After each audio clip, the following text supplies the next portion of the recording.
महाराज जी, और पति भी छोड़ के चले गए। दुखालय में रह के दुख, नाली के किनारे रहे दुर्गंध ना आवे, बोले बहुत दुर्गंध, नाली के किनारे रहे तो दुर्गंध आएगी ना, इसका नाम क्या है? दुखालय। बोले बहुत लोग हमारे परिवार के मर गए, तो नाम क्या है? मृत्यु लोक नाम है, इसका नाम मृत्यु लोक है, इसका नाम भगवान ने दुखालय रखा है। तो अब आए हो दुख की बाजार में तो दुख ही तो मिलेगा। सुख का भ्रम है, केवल दुख है, सुख का रूप लेकर के दुख आता है। ऐसे गले लगोगे क्या? दुख को गले कोई लगाता है?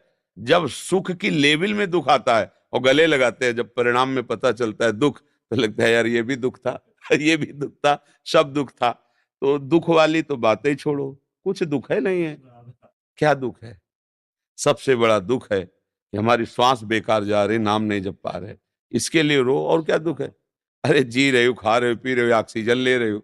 अभी ठाकुर ऑक्सीजन बंद कर दे तो सिलेंडर रखा मिलेगा बगल में, नहीं सूंघना मुश्किल हो जाएगा, श्वास लेना वो तो कृपा ही की है ना। हर तरह से तुम्हें वो यहाँ की सुविधा दी है, लेकिन सब है दुख में। यहाँ की हर सुविधा दुख में, पहले समझ लो। ऊपर लगी मेले की लेवल सुख की, लेकिन है दुख में। अब यहाँ एक काम करने के लिए हम केवल आए हैं, हर श्वास राधा राधा राधा। ये नहीं है तो भारी दुख है, कहे हनुमंत विपत्ति प्रभु सोई, जो तो सुमिरन भजन। और उसकी तो वार्ता ही नहीं है, बहुत दुख पाए तो भैया है ही यही दुकाल में दुख।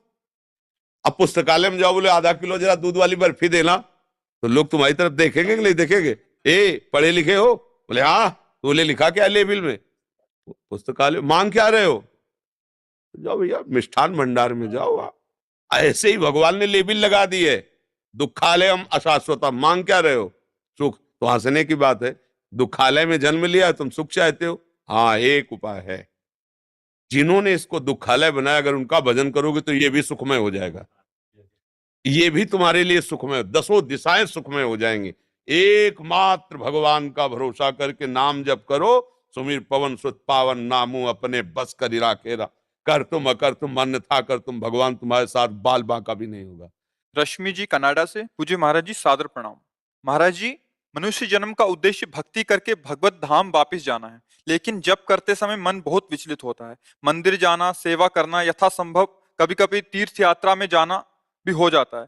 क्या ये सब पर्याप्त है भगवत प्राप्ति के लिए? समझ नहीं आता क्या करें, और हमें कैसे पता चलेगा कि हमारा मनुष्य जीवन भगवत प्राप्ति के लिए भगवत भरोसा पर्याप्त है। हे नाथ, मैं जैसी भी हूं आपकी हूं, बस हमारे हृदय में प्रबल इच्छा है कि मैं आपको प्राप्त करूं। अब कैसे प्राप्त करूं ये आप हमें संभाल लीजिए, मूल में ये बात होनी चाहिए।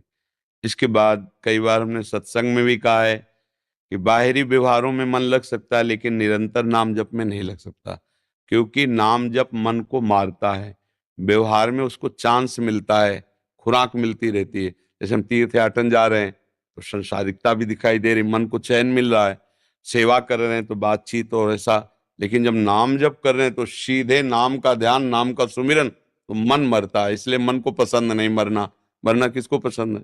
तो मन को मारने के लिए नाम बहुत जरूरी है। पर जो भगवत प्राप्ति है वो हमें भगवत आश्रय से निश्चित हो जाएगी। बस आश्रय को हम समझ पाए, मन वचन कर्म से एकमात्र प्रियाजू का, लालजू का आश्रय, और अपने में असमर्थता का अनुभव कि प्रभु मैं हर प्रयास करके देख रहा हूं, मेरी सामर्थ्य नहीं कि मैं आपको प्राप्त कर सकूं। तो क्या होगा? रोना आने लगेगा। जब असमर्थ होता है कोई तो क्या, अब हमें चाहिए पर मैं गरीब कैसे प्राप्त कर पाऊं? मान लो बहुत कीमती चीज है, चाहिए पक्का, अब क्या करूं? मेरे में सामर्थ्य नहीं पर मुझे चाहिए। तो फिर क्या होता है? रोना आ जाता है। बस रोना हुआ और रोते रोते प्रभु को पुकारे तो फिर भगवान के मिलने में संशय नहीं। कबीरा हंसना छोड़ दे, रोने से कर प्रीति, बिन रोए किन पाई प्रेम प्यारा मीत। जिस समय गोपी जन प्रयास करती रही भगवान को ढूंढने का, और जब देखा अब नहीं ढूंढ पाई तो रहा नहीं गया, तो सब जोर जोर से रोने लगी। रुदु सुस्वरम राजन, कृष्ण दर्शन लालसा। प्रभु के दर्शन की लालसा से उच्च स्वर हा कृष्ण। तो भगवान उसी समय उन्हीं के बीच में प्रकट हो गए। उसी समय वह लिखा तासा महावीर भूत छवरी इसमय मान मुखाम्बुजा, पीतांबर धरा सृग्वी साक्षान मन मन। तो रो रो करके भगवान को पुकारना ही भगवान की प्राप्ति का उपाय है। पर रोना तभी आता है जब अपने में हार आ जाती है कि मैं देख लिया, बहुत बार चल के देख लिया, मैं बार बार फिसल जाता हूं, मैं बार बार हार जाता हूं। हे हरि, मैं अपने को देख पा रहा हूं कि मैं आपको कभी प्राप्त नहीं कर पाऊंगा, मेरे आचरण ऐसे हैं, मेरा मन ऐसा है, पर नाथ मैं प्राप्त करना चाहता हूं आपको। तो वो जो पुकार होती है, वही पुकार आर्त पुकार कही जाती है। उस पुकार से भगवान की प्राप्ति होती है। बस हमारा लक्ष्य दृढ़ हो जाए, मुझे प्रभु चाहिए, पर हम असमर्थ हैं, हम प्रभु लायक नहीं है। हम कोशिश करके देख ली, उनके लायक हम बन नहीं सकते। हे नाथ, अब आप अपने लायक बना लो, पक्का भगवत प्राप्ति हो जाएगी।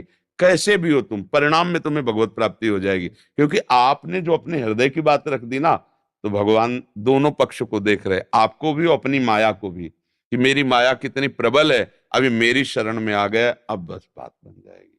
समझ रहे ना जी। महात्मा आपके दर्शन हुए, अब सब आपको याद है कि एक बार आप आओ।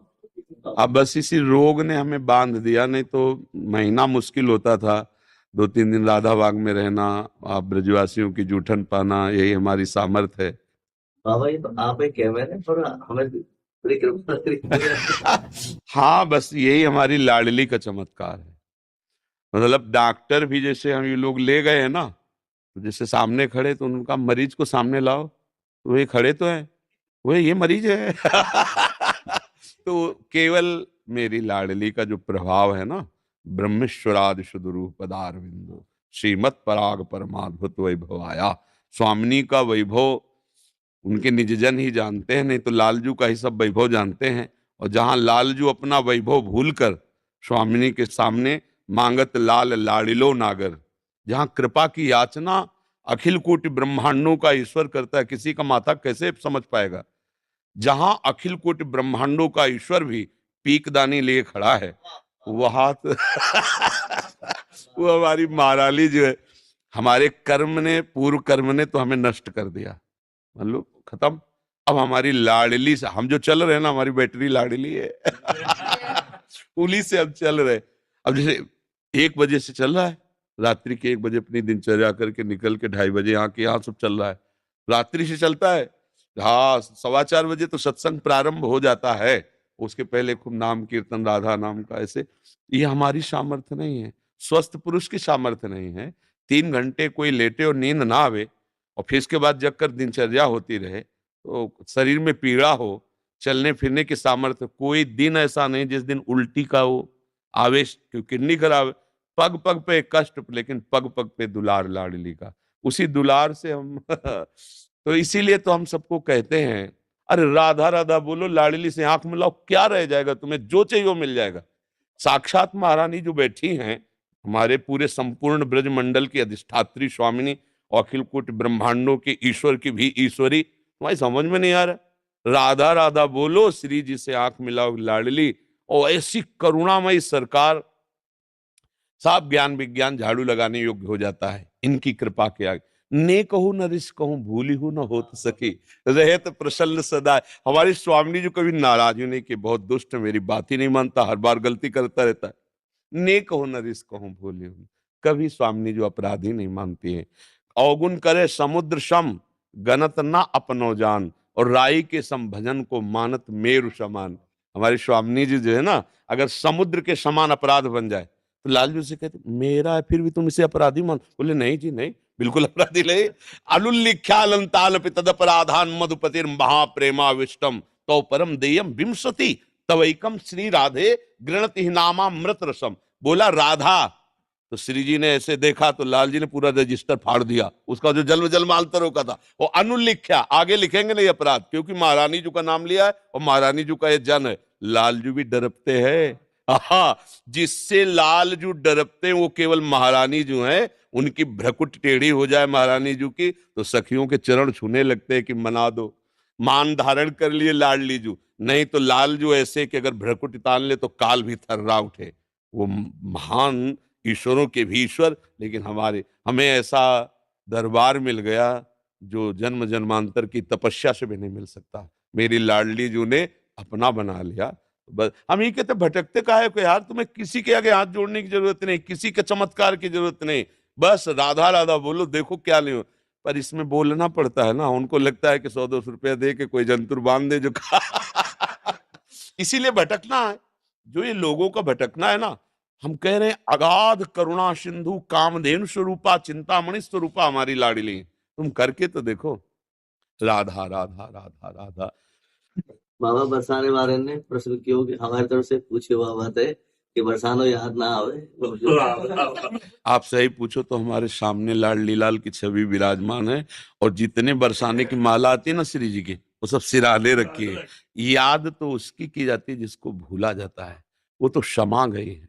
बाबा बहुत याद करें सब ब्रजवासी। हाँ, हमें पता है उन्हीं के बल से हम जीवित है, उन्हीं के बल से जीवित। ये जो आप लोग ऐसे कर देते हो ना, बाबा स्वस्थ हो ना, वो सबको समझ में नहीं आता, वो मुझे समझ में आता है कि जिन हाथों से आप लाडली का श्रृंगार करते हो, उन्हीं हाथों से जब ऐसे करते हो ना, तो हमें सब कुछ प्राप्त हो जाता है। दीपक सिंधवानी जी मुंबई से, जय श्री हरिवंश महाराज जी, आपके चरणों में कोटि कोटि प्रणाम। महाराज जी, मैंने मेरे सदगुरुदेव भगवान से मंत्र दीक्षा जब प्राप्त की, उस समय साधन भजन में काफी उत्साह रहता था। काफी वर्षों तक उनके सानिध्य में रहकर सेवा साधना का सौभाग्य मिला। कुछ समय पूर्व जब मेरी उन्नति हेतु कुछ डांट फटकार गुरुदेव ने की, तो मैं उसे पचा ना पाया, सत्संग से विमुख हो गया और धीरे धीरे अकेले रहने के कारण निराशा में आ गया। अनजाने में कुछ शास्त्र विरुद्ध आचरण भी हो गए। उन्होंने कई बार संकेत में भी समझाया, बट मैं समझ नहीं पाया। महाराज जी, मेरा मार्ग बात ये होती कि परमार्थ में सबसे ज्यादा नाश करने वाला जो शत्रु है वो अहंकार है। हमारे प्रभु हमारे गुरुदेव जब देखते हैं कि इसके अहंकार पर कोई फर्क नहीं पड़ रहा, तो अहंकार को कुचलना चाहते हैं।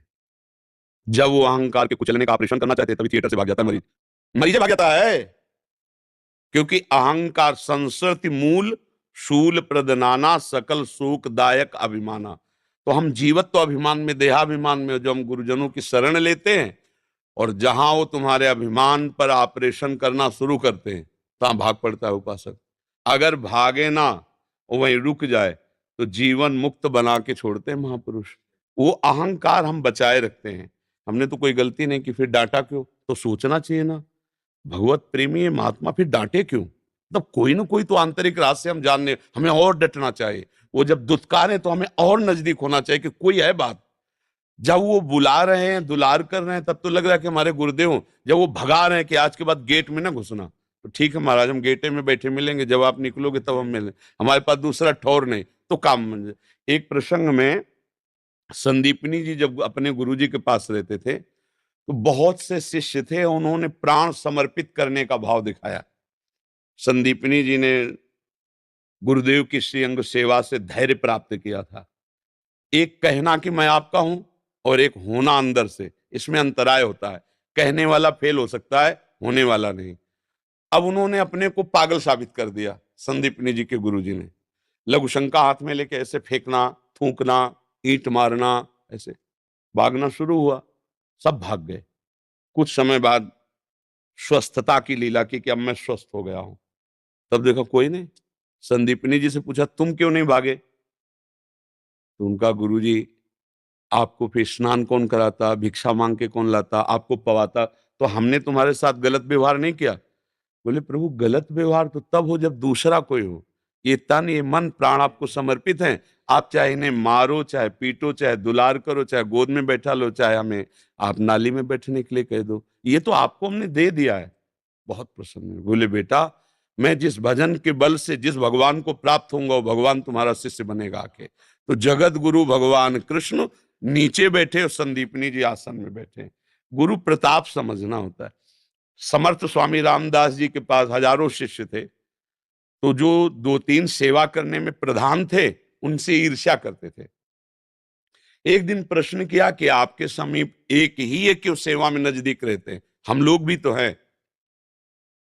स्वामी जी ने कहा कि समर्पण की कमी के कारण श्रीअंग सेवा का अधिकार साधक नहीं प्राप्त कर पाता, समर्पण होना चाहिए। तो उनका, महाराज हमारे समर्पण में क्या, रात दिन आश्रम में रहते हैं, आपका दिया खाते हैं, आप जो आज्ञा करते हैं वैसे चलते हैं। ठीक है, कल फिर आना सब लोग। दूसरे दिन गए तो आसन में